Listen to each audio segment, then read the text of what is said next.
तो पिछले पार्ट के लास्ट में हमने देखा था जून को यहाँ पर डॉक्टर ओ के नए हॉस्पिटल का मालिक बना दिया जाता है। तभी पार्टी के बीच में वहाँ पर पुलिस आ जाती है और डॉक्टर ओ के बेटे सैंग को चोरी और जालसाजी के केस में अरेस्ट करके लेके चली जाती है। जिसके बाद यहाँ पर हुन जून को बताता है कि डॉक्टर ओ की वजह से तुम्हारे मॉम डैड की यहाँ पर मौत हो गई थी और उसी कारण यहाँ पर तुम अनाथ हो गए थे। तभी हमें हुन और जून की बातों से मालूम चलता है कि जून ने ही यहाँ पर डॉक्टर ओ के बेटे को अरेस्ट करवाया था और ये तो बस अभी शुरुआत है। जिसके बाद यहाँ पर जून डॉक्टर ओ के पास जाता है और उससे यहाँ पर कहता है कि किसी ने आपके नए हॉस्पिटल के फाइनेंशियल डॉक्यूमेंट को बैंक में जमा कर दिया है, जिसके कारण यहाँ पर बैंक अब आपको नई ब्रांच के लिए कोई भी लोन नहीं देने वाला। और तो और अब यहाँ पर बैंक अपना दिया हुआ सारा पैसा वापिस मांग रही है और उस आदमी ने यहाँ पर रिपोर्टर को आपका पूरा प्लान बता दिया है। अब खुद को और अपने हॉस्पिटल को नुकसान में देखकर डॉक्टर ओ को यहाँ पर हार्ट अटैक आने लग जाता है। तभी जून यहाँ पर इस बात को रिवील कर देता है जिस आदमी ने बैंक को आपके बारे में बताया और पुलिस को आपकी सारी जानकारी दी, वो कोई और नहीं बल्कि मैं हूँ। मैं तुमसे यहाँ पर अपने मॉम डैड का बदला लेकर रहूंगा। तुम्हें इस तरीके से डुबाने का प्लान मेरा ही था। अब इतना सुनते ही डॉक्टर ओ वहीं पर बेहोश होकर गिर जाते हैं। तभी वहाँ पर सोलम आ जाती है जो कि अपने डैड को जमीन पर पड़ा हुआ और उसके सामने जून को खड़ा देखकर समझ जाती है कि जून ने ही कुछ किया होगा। अब सोलिन यहाँ पर जून को डॉक्टर ओ की इस कंडीशन का जिम्मेदार ठहराते हुए अपने डैड को ट्रीटमेंट के लिए हॉस्पिटल लेकर जाती है। सोलिन के मुंह से इस तरह की बातें सुनकर जून को भी अपने किए पर पछतावा होने लगता है। वहीं पर डॉक्टर ओ को तुरंत ही ट्रीटमेंट मिल जाती है जिससे उनकी जान यहाँ पर बच जाती है। लेकिन फिर भी यहाँ पर सोलिन जून को ही जिम्मेदार मान रही थी अपने डैड की इस हालात का। जून यहाँ पर अब सोलन से माफी मांगता है और फिर उस हॉस्पिटल से अपनी पोस्ट पे रिजाइन मार देता है। अब जब जून जा रहा होता है तभी यहाँ पर जून को रोकने की बजाय सोलिन यहाँ पर उससे कह रही होती है तुम मुझे अपना चेहरा यहाँ पर दोबारा कभी मत दिखाना।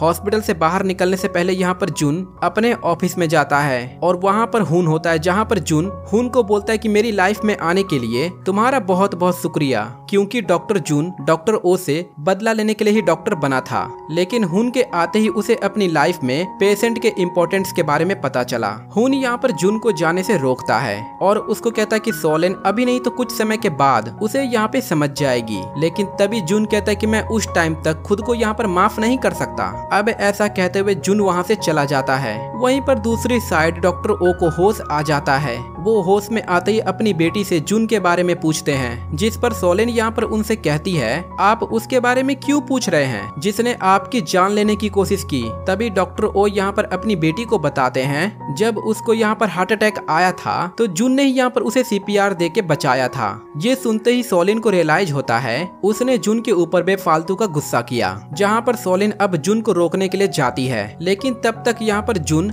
जा चुका था और जब तक यहाँ पर डॉक्टर ओ की हेल्थ में सुधार नहीं आ जाता तब तक सोलिन यहाँ पर हॉस्पिटल की जिम्मेदारी अपने सर के ऊपर ले लेती है। उधर हुन की लाइफ भी अब पलटने लग जाती है। जेई यहाँ पर हुन से कहती है कि वो अब उससे और प्यार नहीं कर सकती क्योंकि हुन ने यहाँ पर जेई के डैड की जान बचाने की बजाय जेई की जान बचाई। जिसके बाद जेई हुन की जिंदगी से हमेशा के लिए चले जाने के लिए कहती है और इसी पर यहाँ पर हुन जेई को अपने अच्छे दिनों के बारे में याद दिलाता है और ये सब कुछ देखकर यहाँ पर जेई बहुत ही रोने लग जाती है। और यहाँ पर तब जेई कहती है कि वो अपनी लाइफ से हुन को इसलिए दूर करना चाहती है ताकि हुन यहाँ पर सेफ रहे, क्योंकि जेई यहाँ पर अपने आप को जिम्मेदार मानती है उनकी लाइफ में जितनी भी प्रॉब्लम आ रही हैं। जिसके बाद यहाँ पर हुन जेई को संभालता है और उसे शांत करता है। कुछ समय के बाद प्राइम मिनिस्टर जैन का राइट हैंड टेई उनके पास आता है और उसे कहता है कि वो प्राइम मिनिस्टर जेई की जगह एक दूसरे का ऑपरेशन करना है, प्रेसिडेंट जैन का ऑपरेशन करना है। अब इस ऑपरेशन के लिए यहाँ पर प्राइम मिनिस्टर जैन ने सारी तैयारी पहले से ही करके रखी थी। Prime minister Jain president Jain के ऑपरेशन के लिए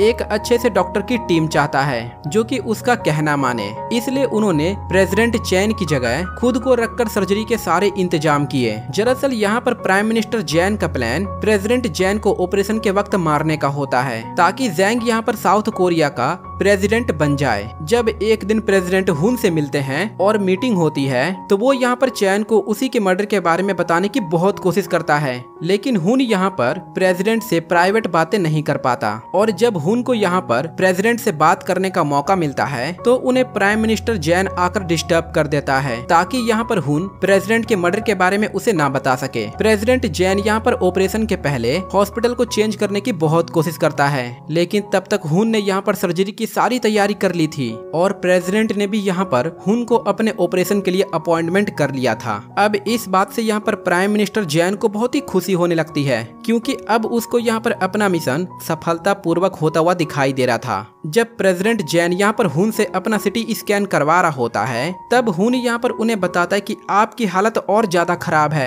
जहाँ पर प्रेसिडेंट हुन से उसके ऑपरेशन के सक्सेस रेट के बारे में पूछता है तब हुन यहाँ पर उन्हें बताता है आपकी हालत यहाँ पर इतनी खराब है कि मैं आपके हेल्थ की गारंटी नहीं दे सकता, अब आपका बचना ऊपर वाले पर निर्भर है। जब प्रेसिडेंट जैन यहाँ पर हुन से मीटिंग कर रहे होते हैं तभी उनके चेस्ट में यहाँ पर पेन होने लग जाता है, जिससे कि यहाँ पर उन्हें तुरंत ही सर्जरी के लिए लेके जाया जाता है। इसलिए यहाँ पर कॉन्स्टिट्यूशन के अकॉर्डिंग प्रेसिडेंट की हेल्थ खराब होने पर प्राइम मिनिस्टर जैन को देश का प्रेसिडेंट बना दिया जाता है। अब जब जब कैबिनेट के अंदर मीटिंग कर रहा था तभी उसके पास एक मैसेज आता है जो कि प्रेसिडेंट जैन का ऑपरेशन बहुत ही अच्छी तरीके से हो गया है, जिससे कि अब उनकी जान को यहाँ पर कोई भी खतरा नहीं है। थोड़ी देर के बाद यहाँ पर जैंग प्रेसिडेंट के पास पहुँचता है तब उसे मालूम चलता है कि प्रेसिडेंट की तबीयत यहाँ पर अब खराब होने लगी है, जिसमें कुछ देर के बाद उनकी जान यहाँ पर चली जाएगी। ये सुनकर यहाँ पर जैंग बहुत ही खुश हो जाता है और खुद पर यहाँ पर प्राउड फील करते हुए उन्हें बताता है आखिरकार उसका प्लान कामयाब हो गया। लेकिन तभी प्रेसिडेंट जैन अपनी आंखों को खोलते हैं, जिससे जैंग पूरी तरीके से शॉक हो जाता है। तब यहाँ पर प्रेसिडेंट जैंग को बताते हैं उन्हें जैंग के प्लान के बारे में पहले से ही पता था, लेकिन जैंग को यहाँ पर सजा देने की बजाय प्रेसिडेंट उसे माफ कर देता है, जिसके बाद वो उसको अपना काम करने के लिए कहता है। ये देखकर हुन और जेई अपने आप को खतरे में पाते हैं। प्रेसिडेंट उनको कहते हैं कि अब उनको प्राइम मिनिस्टर कुछ नहीं कर सकता, जिससे हुन और जेई को यहाँ पर राहत मिलती है। अब जब प्राइम मिनिस्टर जैन हॉस्पिटल से बाहर निकलते हैं और अपने कार में बैठते हैं तो उनके ड्राइवर सीट पर बैठा नॉर्थ कोरिया का ऑफिसर जैन की चेस्ट पर गोली की बारिश करके वहां से भाग जाता है। तब यहाँ पर हुन देखता है कि प्राइम मिनिस्टर जैन की सांसें अभी तक चल रही हैं, इसलिए हुन यहाँ पर उसकी जान बचाने के लिए उसे हॉस्पिटल के अंदर लेकर जाता है। प्रेसिडेंट जैन को यहाँ पर हुन के बारे में पता था कि कैसे प्राइम मिनिस्टर जैन ने हुन और उसके डैड की लाइफ को बर्बाद कर दिया था, इसीलिए प्रेसिडेंट जैन हुन को एक और मौका देते हैं जिसमें वो जैन को ऑपरेशन के बीच में मार सकता है और वो हुन को यहाँ पर जैन को मारने के ऊपर कोई भी चार्जेस नहीं लगाएगा। लेकिन हुन यहाँ पर एक डॉक्टर होता है जहाँ पर इसकी ड्यूटी अपने पेशेंट की जान बचानी है, ना कि उनकी जान यहाँ पर लेना। और एक डॉक्टर को यहाँ पर कोई भी फर्क नहीं पड़ता कि उसका पेशेंट यहाँ पर दुश्मन है या फिर दोस्त, हुन यहाँ पर फिर भी अपने पेशेंट की जान बचाएगा। और यहाँ पर हुन अपने अच्छे डॉक्टर होने का सबूत दे देता है, जिसके बाद हमें कुछ दिनों के बाद का सीन दिखाया जाता है जिसमें हुन और जेई जब साथ में एक ब्रिज पर घूम रहे होते हैं तभी उनके ऊपर एक आदमी अपना बदला लेने के लिए गोली चलाने लग जाता है और एक पुराना सीन फिर से वहीं क्रिएट हो जाता है, जिसमें जेई हुन को बचाने के लिए सारी गोली अपने ऊपर ले लेती है। और इस बार यहाँ पर जेई अकेली नहीं कूदती, यहाँ पर जेई के साथ साथ हुन भी उस ब्रिज से कूद जाता है और फिर हुन और जेई दोनों साथ में मिलकर जेई से बचते हुए नदी के अंदर कूद जाते हैं। कुछ दिनों के बाद यहाँ पर जून डॉक्टर ओ के पास पहुँचता है और अपनी गलती के लिए माफी मांगता है, जहाँ पर डॉक्टर ओ उसे माफ कर देते हैं। अब एक दिन यहाँ पर जून सोलिन को किसी से मिलाने के लिए लेकर जाता है, जो कि असल में हुन होता है, जो कि अभी भी यहाँ पर जिंदा था। सोलिन यहाँ पर हुन से जेई के बारे में पूछती है, तब हुन यहाँ पर उसे बताता है कि जेई को कंट्री छोड़कर चाइना जाना पड़ा क्योंकि साउथ कोरिया के गवर्नमेंट उसे यहाँ पे नहीं रखना चाह रहे थे, क्योंकि उन्हें यहाँ पे लग रहा था कि जेई नॉर्थ कोरिया की स्पाई एजेंट है। और फिर हमें 4 महीने के बाद का सीन दिखाया जाता है जिसमें जून की मदद से जेई साउथ कोरिया वापस आ जाती है ताकि वो अपनी बची कुची जिंदगी साउथ कोरिया में हुन के साथ बिता सके। जब जेई और हुन एक दूसरे से मिल रहे होते हैं तब यहाँ पर उन्हें दूर से जुंग और सोलिन एक दूसरे का हाथ पकड़कर देख रहे होते हैं और इसके बाद दोनों कपल अपनी जिंदगी बहुत ही आराम से जीने लग जाते हैं। और इसी के साथ इस सीरीज की हैप्पी एंडिंग यहीं पर हो जाती है। तो दोस्तों आपको कैसी लगी इस पूरे सीरीज की एक्सप्लेनेशन? अगर आपको अच्छी लगी तो वीडियो को लाइक करें और चैनल को सब्सक्राइब जरूर करें। और मैं एक नई वेब सीरीज लेकर आ रहा हूँ, वो भी बहुत ही कमाल की है। तो मिलते हैं अगले वीडियो में, तब तक के लिए गुड बाय।